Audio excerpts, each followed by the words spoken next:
എല്ലാവർക്കും നമസ്കാരം. ഡിനോസ് blog YouTube ചാനലിലേക്ക് സ്വാഗതം. ഇന്ന് നമ്മൾ വന്നിരിക്കുന്നത് ബെൽജിയം മെൽനോയ്സ് ഇനത്തെ പരിചയപ്പെടുവാനും ബെൽജിയൽ മെൽനോയ്സ് ഇനത്തിൽപ്പെട്ട നായ്ക്കുട്ടികളെ തിരഞ്ഞെടുക്കുമ്പോൾ നമ്മൾ ശ്രദ്ധിക്കേണ്ടതായ കാര്യങ്ങളെപ്പറ്റി സംസാരിക്കുന്നതിനുമാണ്. ഒരിക്കൽ കൂടി എല്ലാവർക്കും ഡിനോസ് ബ്ലോഗിലേക്ക് സ്വാഗതം. ബെൽജിയം മെൽനോയ്സ് എന്ന ഇനത്തെപ്പറ്റി പറയുമ്പോൾ ഏറ്റവും കൂടുതൽ നമ്മൾ ശ്രദ്ധിക്കേണ്ട കാര്യം, ഇന്ന് കേരള പോലീസിലായാലും ഏറ്റവും കൂടുതൽ ഉപയോഗിക്കുന്ന ഒരു ബ്രീഡാണ് ബെൽജിയം മെലനോയ്സ്. അതിൻ്റെ കാരണം തന്നെ അതീവ ബുദ്ധിയുള്ള ഒരു നായകളാണ് ബെൽജിയം മെലനോയ്സ് എന്ന് പറയുന്ന നായകൾ. അതിലുപരി അമേരിക്ക പോലുള്ള രാജ്യങ്ങളിലെ പ്രസിഡൻറ്റിന് പോലും പ്രൊട്ടക്ഷൻ ഒരുക്കാനായിട്ട് ബെൽജിയം മെലനോയ്സ് എന്ന് പറയുന്ന നായകളുടെ ഒരു വിഭാഗം തന്നെയുണ്ട്. ഏറ്റവും കൂടുതൽ ഇന്ന് ഇന്ത്യയിലായാലും പ്രൊട്ടക്ഷൻ ഡോഗായിട്ട് തിരഞ്ഞെടുക്കുന്ന ഒരു നായയാണ് ബെൽജിയം മെലനോയ്സ്. വളരെ നല്ല രീതിയിൽ ട്രെയിൻ ചെയ്താൽ ഒരു വീടിന് വേണ്ട നല്ലൊരു കാവലും ഒപ്പം തന്നെ നമുക്ക് നല്ലൊരു പെറ്റായിട്ട് നിർത്താവുന്ന ഒരു ബ്രീഡാണ് ബെൽജിയം മെലനോയ്സ്.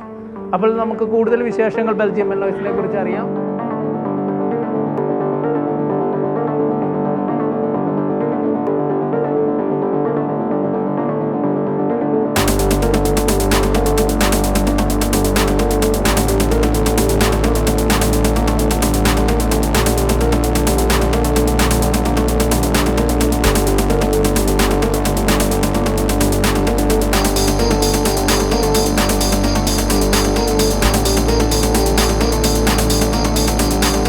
ബെൽജിയം മെലനോയ്സ് നായകളുടെയും കുട്ടികളുടെയും എല്ലാ വലുതിൻ്റെയും ചെറുതിൻ്റെയും എല്ലാ പെർഫോമൻസും നമ്മൾ കണ്ടു.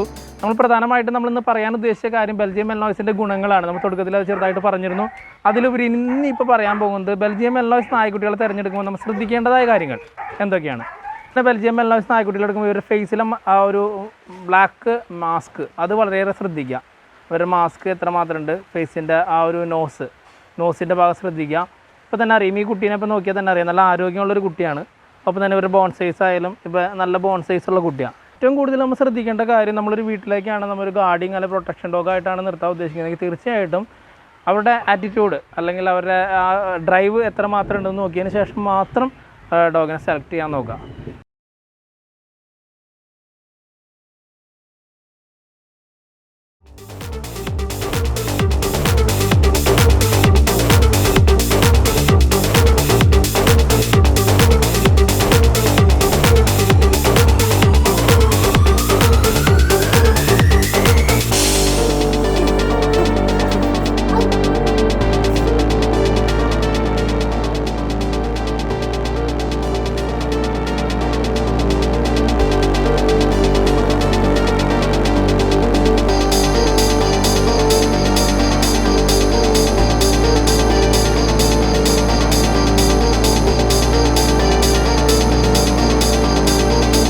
ഇന്നത്തെ വീഡിയോ നമ്മൾ വൈൻഡപ്പ് ചെയ്യാണ്. അപ്പോൾ നമ്മൾ ഏറ്റവും കൂടുതൽ ശ്രദ്ധിക്കേണ്ട, നല്ലൊരു പപ്പീനെ എടുക്കുമ്പോൾ നല്ലൊരു ആക്റ്റീവായ പപ്പീനെ എടുക്കാനായിട്ട് നമ്മൾ ശ്രദ്ധിക്കുക.